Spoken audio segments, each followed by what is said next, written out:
Host, Bruce Hurwitz of Hurwitz Strategic Staffing. You can find us on the web at hsstaffing.com.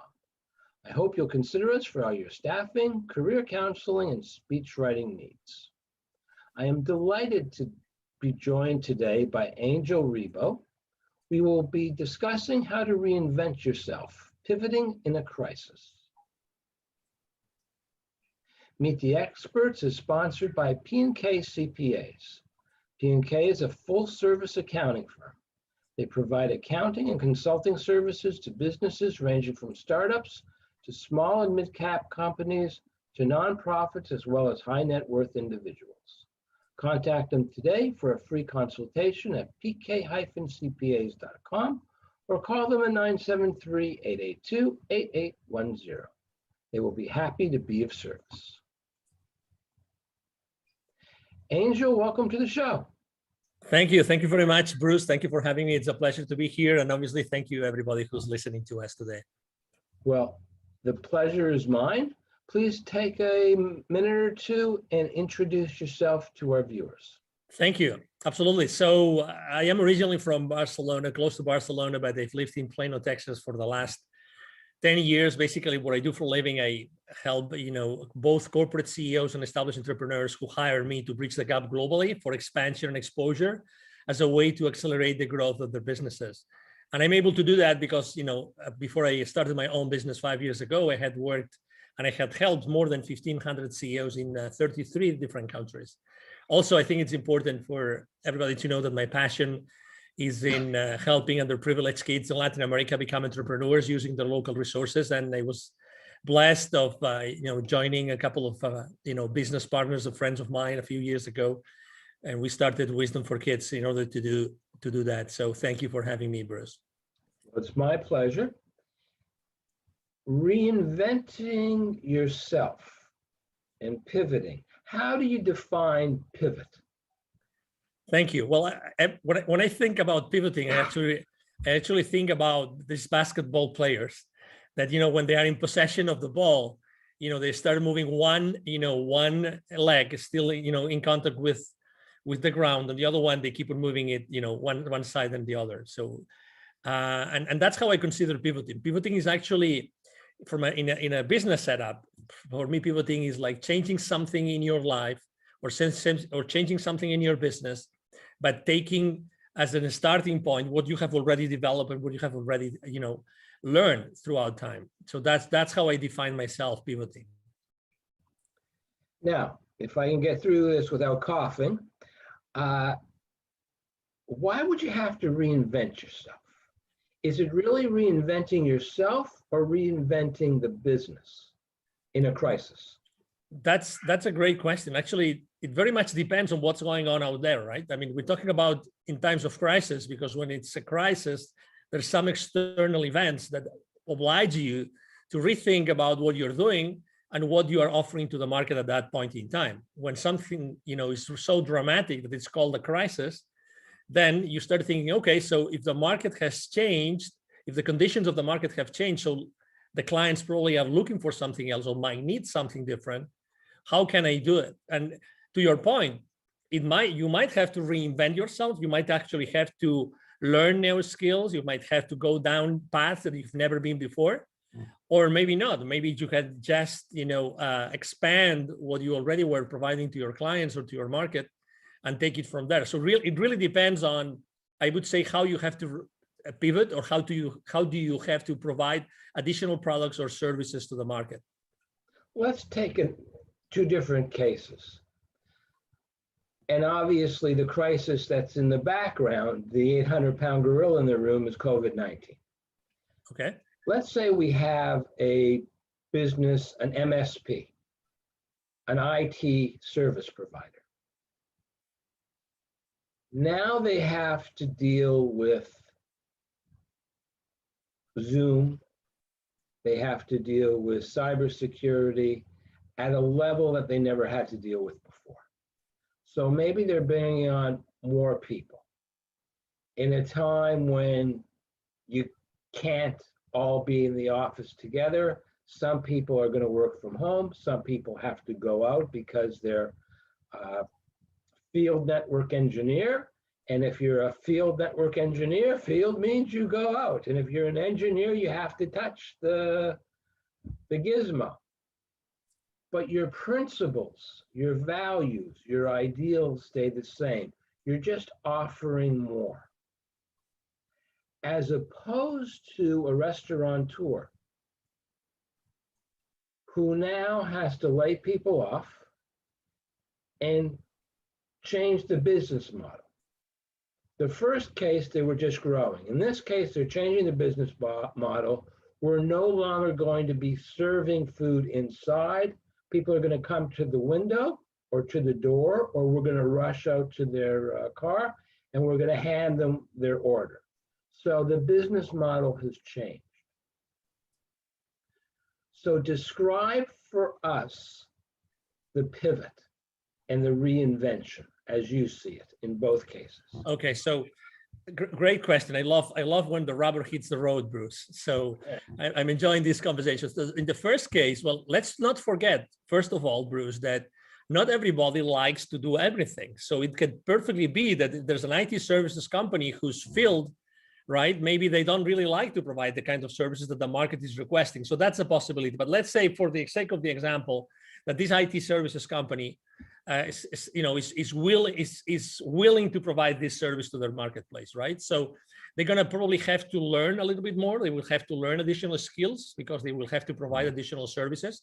They might have to hire new people. I always like to consider that every single pivoting has to take into consideration 4 different factors. Number 1, your passion.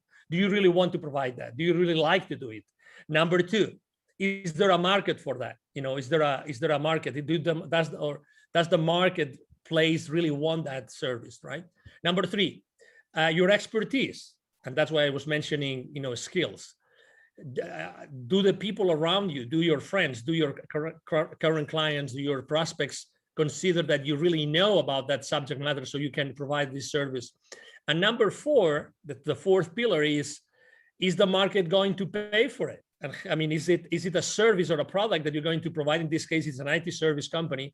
Is this service going to be paid for in the market enough so that you will be able to make a living? So, and you actually compare those 2 markets in a very obviously conscious way, because IT services and high tech in general, last year actually they thrived pretty well. I've seen many public companies' financial statements online on their websites and of IT services companies, and they did really well because there was this whole bunch of additional problems that their customers faced, like the ones that you described, and they were open and willing to do it. They had the expertise to do it, right? So they put in place and probably had to recruit additional people. So they put in place additional people with additional skills, and they started to think, okay, so how can we provide this service so it is still profitable for the company, and we provide it to our clients in a way that is really going to help them be profitable. Don't forget that at the end of the day, if your clients don't stay profitable, it's not ethical. You were talking about values, right? It's not ethical to provide your clients with a product offer that is not going to still keep them, profitable and still offering or delivering value to their shareholders. So that would be example number 1. In the case of example number 2, which is a restaurant, right? So probably as example number 1, the clients still want that service, but they cannot have it face to face because of the restrictions. So as you very well described, they changed the model. Let's revisit those 4 pillars. Okay. So number 1, passion. Okay. So is that business is still passionate about, cooking food and offering food? Well, cooking food for sure, because that's what they used to do. But what about offering food? What about the interaction with the client? They will have to decide in this case if they're still passionate about changing their business model and offering that food, that service food, or that food service, in a different way. In this case, probably it's going to be like they will deliver it in the curbside, or they will even partner up with another company to provide it to their end clients through these home delivery services, right? So that's one thing. The second is the expertise. So do they really know how to do it? How will they have to do it? What are these additional skills of, will they have to adapt their kitchens? Will they have to adapt the rest of the, of the facility in order to make it more suitable for the kind of services that they're going to provide their clientele, right? That's very important. Number four, is there a market for this? Obviously, I think that we all keep on eating, right? We all keep on eating, and I think that we all still have disposable income in general. You know, the clients of the restaurant industry, we all have disposable income, and we still want to, you know, hey, today I don't feel really like, you know, cooking, or I don't really feel like spending so much time in the kitchen. Why not buying somewhere else? Why not? Maybe we can go to that restaurant face to face. We cannot sit, you know, on a table, but we can still, you know, grab something, or we can have some of those intermediary companies to buy that from us, and we can have it. And number four, it's the market. Is the market going to pay for it? Definitely. I think that we have seen over and over again since last year that everybody was willing to pay this additional amount of dollars, whatever percentage it was, in order to have this amazing food, those delicacies that they would love to eat on site, to still have them delivered to the place. So those would be kind of how would I approach, from a pivoting or reinventing perspective, the times of crisis. Thank you. Now I want to talk about two other things. Of course. Basically, longevity. Continuing with food, we've now become used to delivery services. Yeah.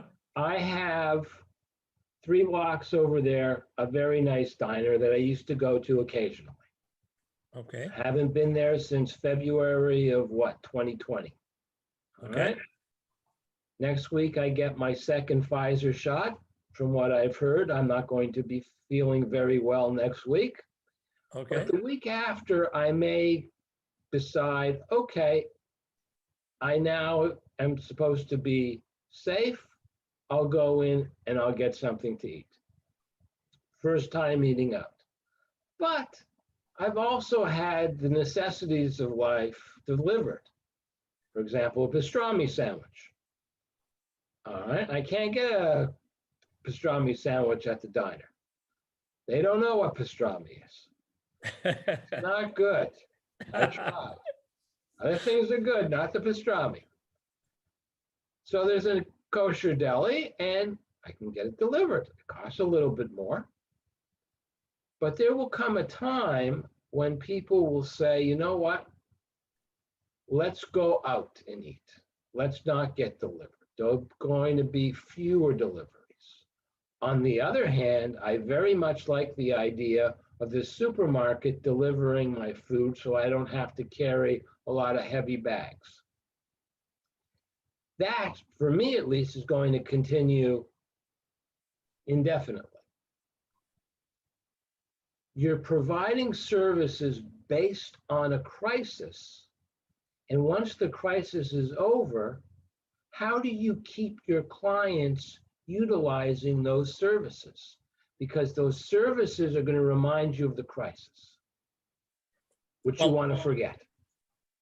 I think that, well, number one, there's uncertainty, right? We're talking about uncertainty in the marketplace. So I think that we still don't know for how long, let's say, these business models have to be in place, for how long, or are those business models going to be in place, or those different ways to provide services and products to their clients. I think that we still don't know. So maybe the question is, I think that, and I'm going to relate to what typically happens when someone is launching a startup, some entrepreneur is starting their own business. I think that the most important thing is always being in touch with the market. There's something called like the minimum viable product, you probably, or service. You're obviously familiar with that. I think that being in touch with your client, consistently with your client, is going to give you the answer to what you just asked me. I think that really knowing what people are going to be comfortable in the future is going to be key.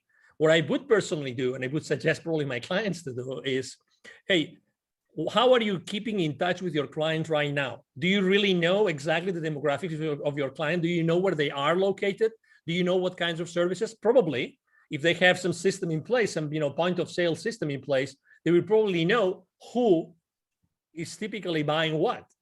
And that's what's called like market intelligence, right? They already know their customer base, what are their habits of what they're buying or where they're eating, how they're doing it, how often, on which time frames, right?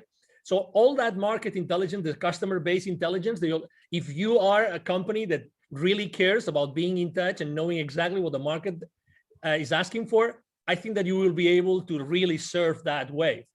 So obviously you have to plan. You have a business and you have to plan.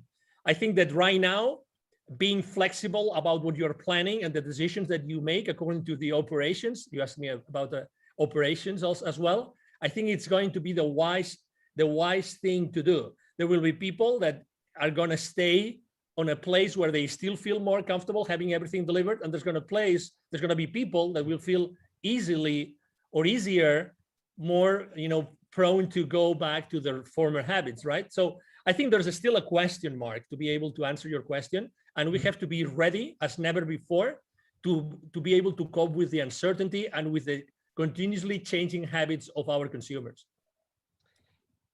That's excellent regarding services, but let's talk about products, and there's only one product that I can think of.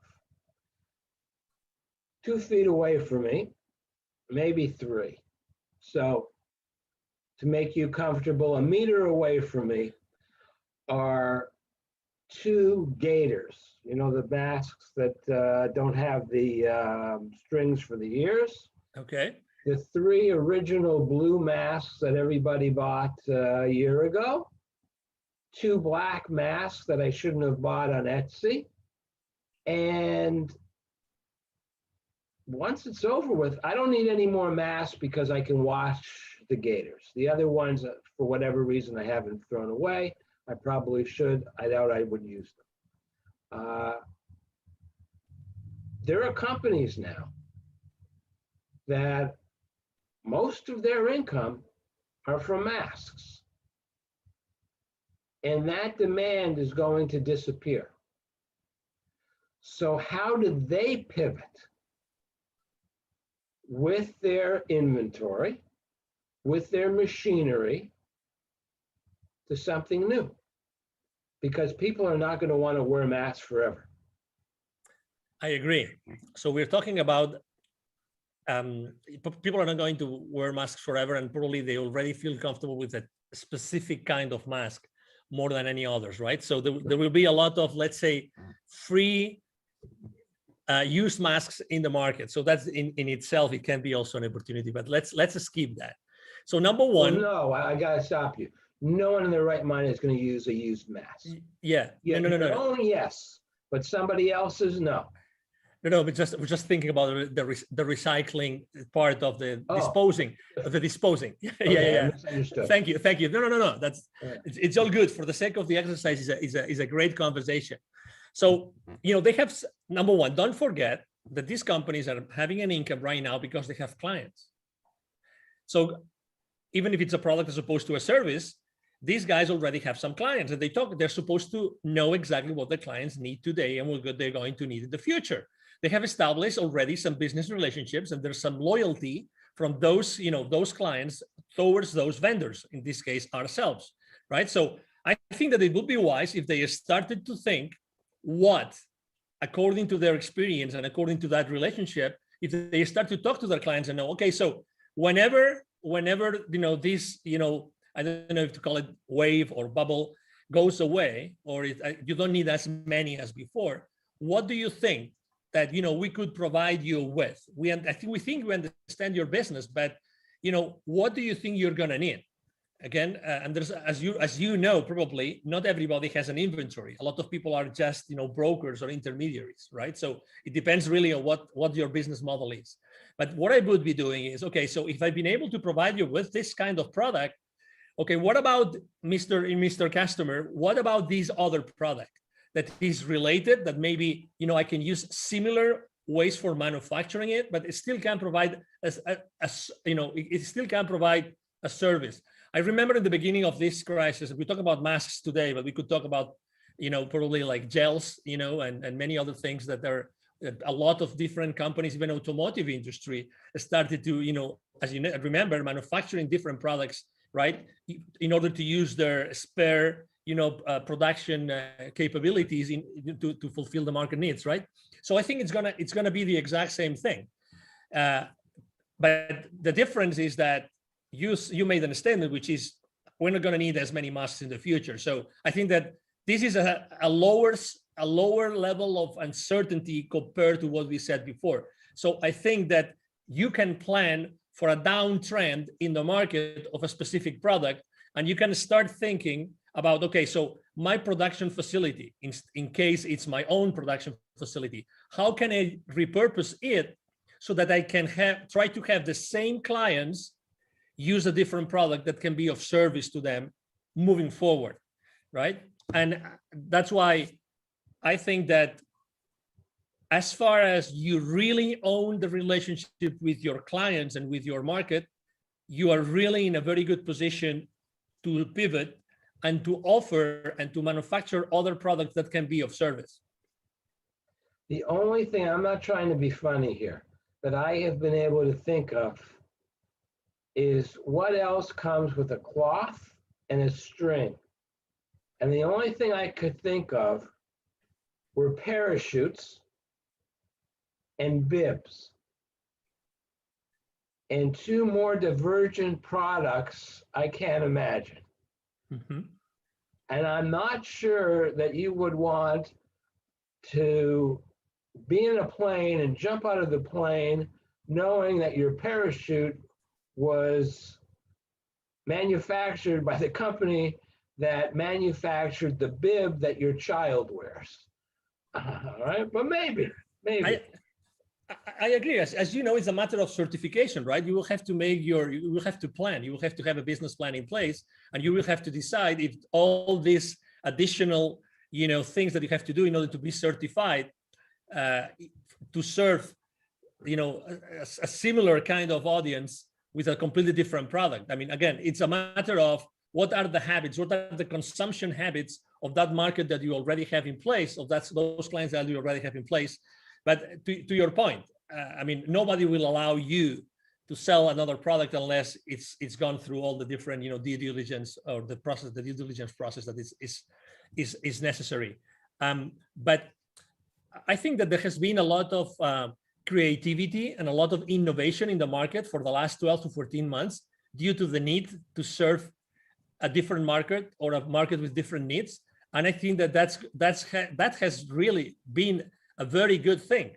And I think that entrepreneurs and companies in general, they have learned so much about, the theory of constraints, things like what are the constraints in my business? How every single, business decision impacts the profitability of the company. These kind of things, I think that all those conversations have taken place. They have not taken place in many corporations, but they were a need last year. And I think that has obliged a lot of companies to decide what route to take in many different directions.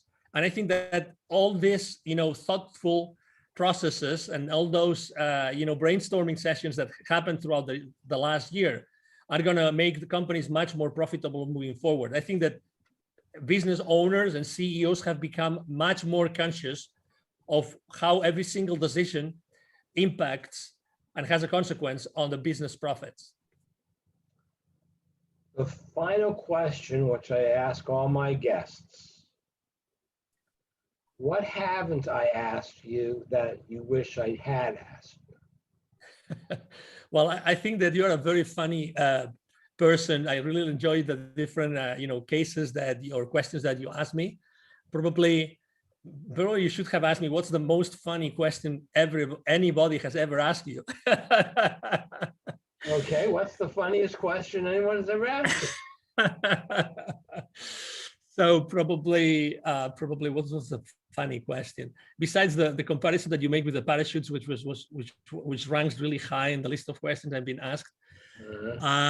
Probably one of the questions is who would be the three people that you would seat on a dinner table.